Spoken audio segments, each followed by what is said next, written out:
नमस्कार, म अधिवक्ता तेजवीर सिंह बस्नेत हूँ। म करार सम्बन्धी एउटा समस्याको बारेमा मेरो मित्रले मलाई सोध्नुभयो। त्यो के भनेदेखि करार दुई थरीको बीचमा भएको समयको सीमा नराखिकन जग्गा लेनदेन गर्नुपर्ने सन्दर्भमा तर चाहिँ नि अब एक पक्षले चाहिँ नि जसले जग्गा दिनुपर्ने हो अर्कोले जग्गा दिने उसको आचरणले नियतले दिन खोजेन, अल्मल्याउन खोज्यो।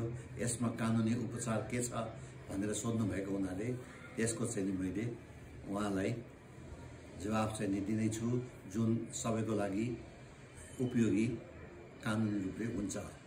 त्यो के भनेदेखि अब यो मुलुकी देवानी संहिता 2074 को भाग 5 र चाहिँ परिच्छेद चाहिँ नि 5 मा चाहिँ उल्लेख भए अनुसार जसमा चाहिँ नि करारको उल्लङ्घन र दायित्व सम्बन्धी कुराहरू छ।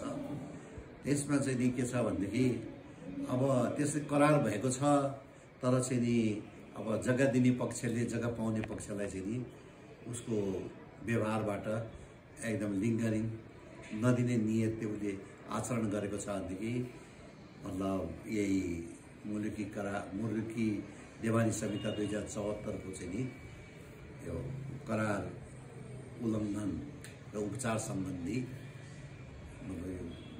दफा 535 मा उल्लेख भए अनुसार त्यस्तो आचरण गरेको छ भनेदेखि त्यो चाहिँ नि करार पूरा नगर्ने मानसिकता हो।